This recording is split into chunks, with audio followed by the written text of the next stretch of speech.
So we want to make sure he starts off focused on us. Rudy, come.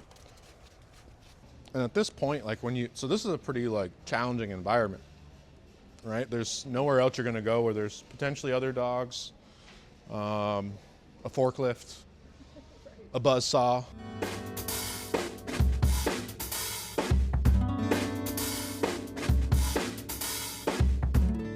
That to create space. If you could cross the street, do that. If you could cross the aisle, do that. Always going to work for you.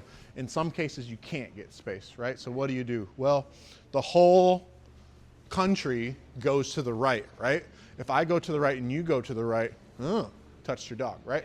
So what you have to do is go against the grain, and you have to kind of box out. I like basketball, so I use those terms, but you kind of have to box out the lane and cut off the left side for yourself. So yeah, so basically what happens if someone is coming towards me, I'm going to push very aggressively right here so that there's literally, unless this dude wants to walk past us like this, there's literally no room. And without saying a single word, they go on this side without saying a single word. It's very clear that you can't pet my dog, and we just keep it moving.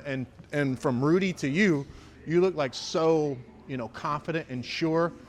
I'm going to follow her. She knows what's going on, right? So what I'll have you do is just, without saying anything to him, just start walking, and we'll practice that. So you're going to go to that halfway to that toe motor, and then you'll come back. Yep, you can turn around right about there. That's good. Cool. All right. So we've got this right here. So I'm walking, and I'm going to go to the, yeah. Exactly. Right. And you'll go to the end of the aisle. We'll do that one more time. They always do that. Yeah, because they were supposed to go to the right, and so were you. And now they're pretty obvious for most people, but making sure that you're passing in between your dog and any other person or dog. You're going on like a hike in the park or something like that. Sometimes there's like really narrow trails. Some people have like off-leash dogs and shit like that. You're gonna definitely wanna make sure that they're passing in between, and you're using your body to kind of block everything off.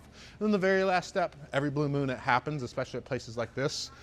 You can't go in between people because there's people on both sides of the aisle. You can't create space because it's a narrow walkway.